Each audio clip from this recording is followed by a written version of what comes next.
What? Are you filming? Yeah. Oh. Good morning. Good morning, boys and girls of the internet. We're standing out here shivering. It's cold and I'm getting a cold. So. It's cold and he's getting a cold, he says.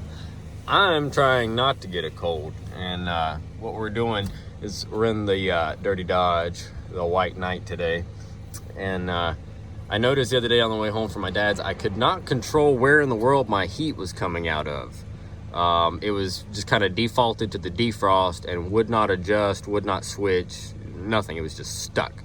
When I turned the dial, I could hear faint hissing sounds coming from the back of the switch panel, which is usually a good indicator that it used to be a good indicator that this thing was at least trying to switch over to vent, but it would not.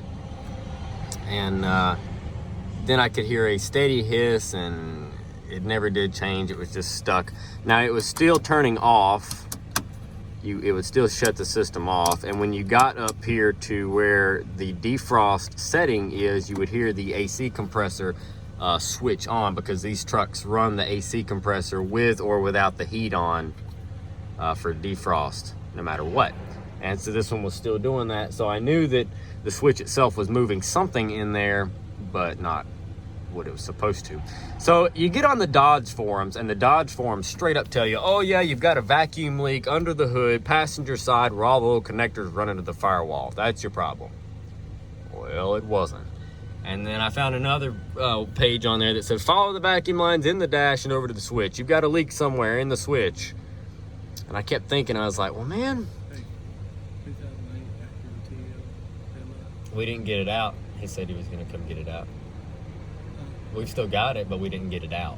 He was going to come get it out. Sorry about that. Trying to sell parts. What was I saying? Oh yeah, so they were just dead determined that I had a bad vacuum leak somewhere. There was no other. Can I get this sun out of your eyes? Yeah, there was no other logical explanation besides vacuum leak. It had to be a vacuum leak, and it had to be in the lines. But I could hear the hissing from the switch as you tried to adjust it, as if something was trying to happen but couldn't. So I disconnected. Luckily, this Dodge, mine's a 95, this has what is called the quick release dash. Like most Dodges of this era, my dash is pretty much non-existent underneath this nice carpet cover. And this is typical, don't worry.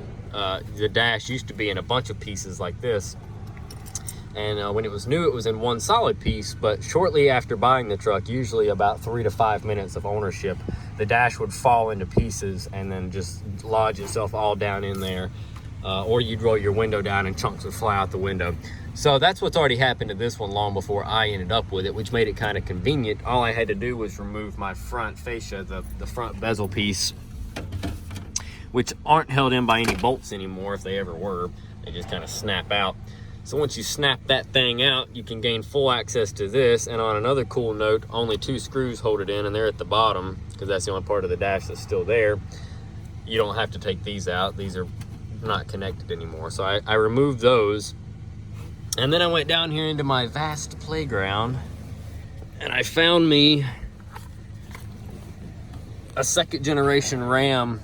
There's 2 generations of Ram within a generation, if this is going to make any sense.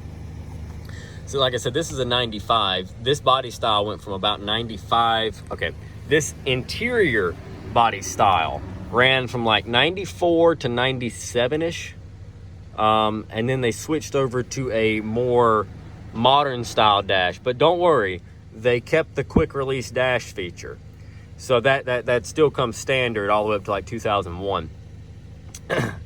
But anyway, so this is a 2nd generation Dodge Ram, but it's a 2nd generation Ram interior before the switch.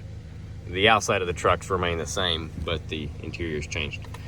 So anyway, I went down there, found me a switch out of a 2nd generation, 1st interior generation Dodge Ram, if you want to call it that. And of course, wouldn't you know, all the little tabs broke. off the back of the board except for two. Those two right there held on for dear life, and all the other ones broke off. Not to mention this knob looks like it's kind of been chewed on by a beaver or something. It's not in good shape. So I wouldn't have used this entire control panel anyway, but I've never torn one of these apart. So what I assumed I was gonna have to do is figure out a way to remove just this portion of the switch, because that's what I thought that I needed. My heater control, which that knob has been replaced from the vent, or from the fan controls, as you can see. That's how it's supposed to look like. And that's what that one looks like. So anyway, come to find out, you can pop this.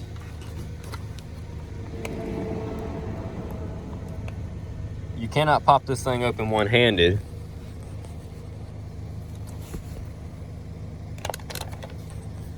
There we go. So this comes apart. And then what you got is this little guy right here. There's teeth across one side of it, and then this back side has a rubber diaphragm, and it's got some type of like a silicone grease.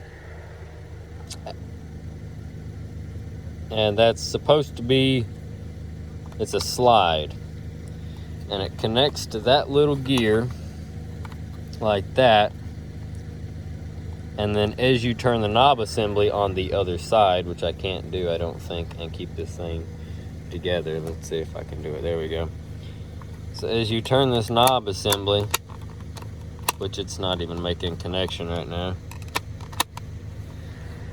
But as you turn that knob assembly, this thing slides. It would help if I put it the right way. And it slides on that gear and moves that little vacuum channel across the back of this board through those different holes. And as it goes through those different holes, it causes different things to happen within the dash of the truck, opening and closing different actuators. And this is the connector for that. Now notice I broke one of the ears off, which is great. Now I didn't break any of the little nipples off in there, so I still have a pretty decent seal, and I still have one of the screws to put back on it, so I think we'll be just fine. But anyway, this is what went bad on mine, this little guy right here. See the rubber, see how it's kind of peeling up, it's not sticky anymore. And see, it's supposed to be squishy like that, but it's not supposed to move quite that much. And like I said, it's bubbling up and it's bowing. And when I pulled it out of mine, that's what it looked like right there. It was bubbled up and no longer creating a seal. You see that? So it was not making, it wasn't pushing on the back of this cover tight enough for it to do anything. And there's where my issue was. So what I did was I removed just this assembly from this unit and installed it into my unit. And now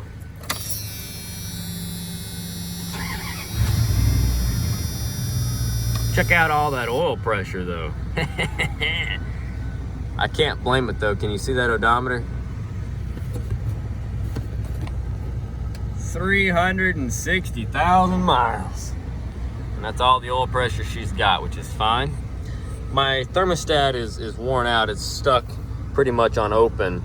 So the truck doesn't warm up to full temperature, but I've got a piece of cardboard wedged in the radiator right now, hoping to make it warm up a little bit more. But what's most important here, let's see if I can find something to demonstrate airflow.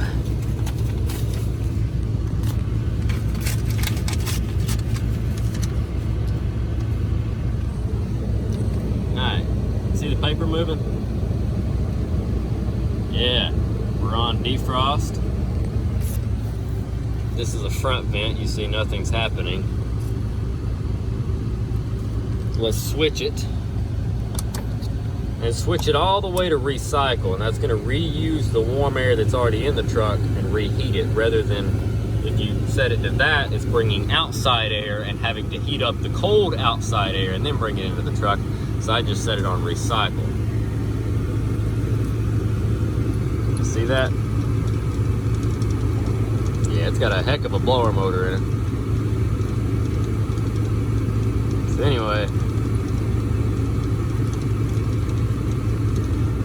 as you can see, we have full control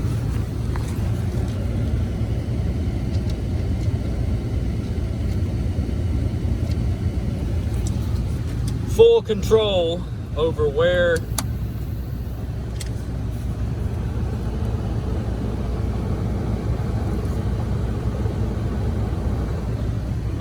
our heat goes now, which is great.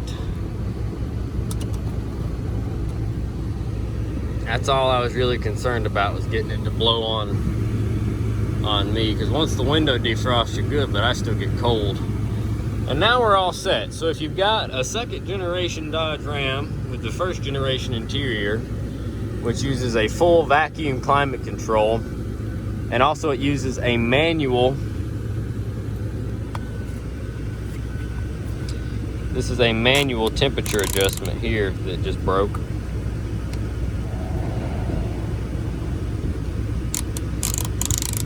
Anyway, the newer Dodge, the second generation with the newer style interior,